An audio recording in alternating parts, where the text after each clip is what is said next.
Call. Wait, we got a call come in. We got a call from a 562 number, Rufo. Got to prioritize the calls here. All right, who's on the line? Who's on the line? This is Frank. It's Frank? Yes. Frank, how's it going? Where are you calling in from? I'm calling from LA. Awesome, Frank. Thanks for joining us today. What's up, man? What's on your mind about the USMNT? I'm fairly new to the whole soccer thing.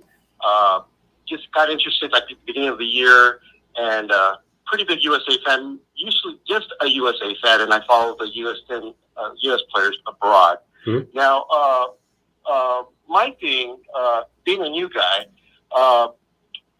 I've been watching a lot of people on YouTube, a lot of the pundits and people just giving their takes on various, USMNT,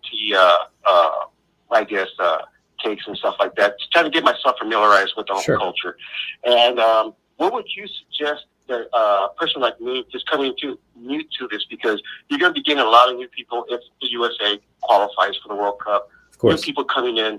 And what would you suggest that we do to get ourselves really familiar with the sport, and as far as developing our own opinion as to like the squad, because as a newcomer I see it as like Berhalter, just I don't know, he rubs me the wrong way as a newcomer. Okay. And it's the way he was hired, which is a big kind of iffy thing for me, and the way he brings in his favorites, like the MLSers. I understand there's got to be some MLSers that are good, but like bringing in Areola over like other wingers, sure. And especially Leggett. Leggett's a good guy, but come on, there's better players over him that are playing abroad that should be there, like Luca De La Torre.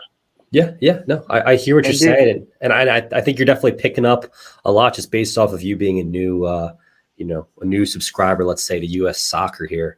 To answer your first question, how to get more exposure to the game, I mean that's up to you, right? There's tons and tons of exposure here. We live in a world now where we have MLS, USL.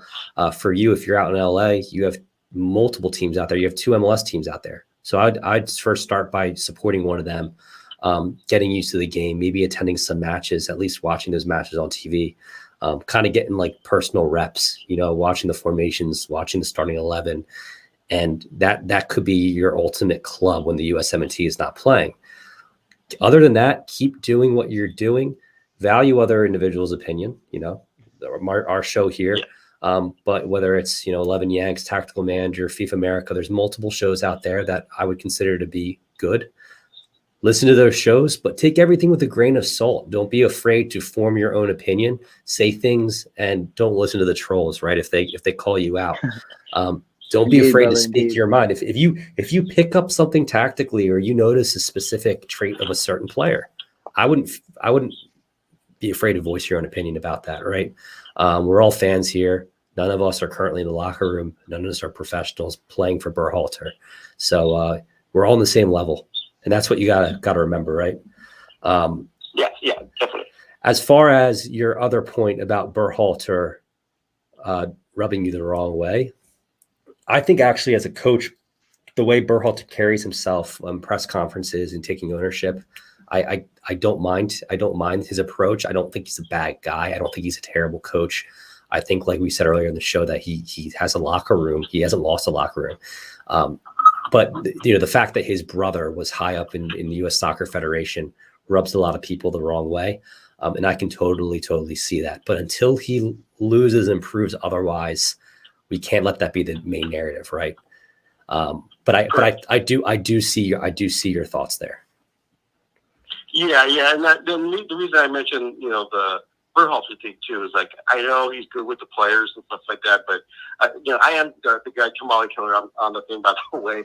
I did mention, would you rather have him as your buddy, your best friend, or would you rather have him as your dad as far as coaching is concerned? I don't know what your take would be on that. Oh, that was your comment. I took that comment totally out of context. I was just like, yeah, okay, would you rather have him? And we were kind of talking about that, right? Would you rather have a Jose Mourinho-esque character who seems as if he's more into the tactics of the game and not necessarily the individual out there? Or would you rather have a coach who's your best friend? That's an interesting question because, right, with these specific crop of players, this group of players that are young, what's the best for their development? I know me personally, I'm not an experienced coach. I am a manager in my day job. And I will say that a balance, right? A balance is what needed. And I think the way he kind of threw McKennie off the team when McKennie was out of line, right? That's what he had to do. And I was so happy to see that. And I think he would do it to any player. I think that earned him some respect, but definitely a balance. And it's not just Berhalter too. It's the assistant coaches. It's the soccer federation all kind of, working together to help develop these young players. But I think a balance is what's needed. And I think right now he's kind of doing a decent job. Okay, great. Well, thanks a lot. You guys, doing a great job. Keep it up, and I'll keep on watching. Thanks, man. Make sure to throw us a subscribe and share this on Twitter. We're trying to get more people calling on, so I really appreciate it, Frank. Thanks for the call, man. No problem, man. Take care. Take care.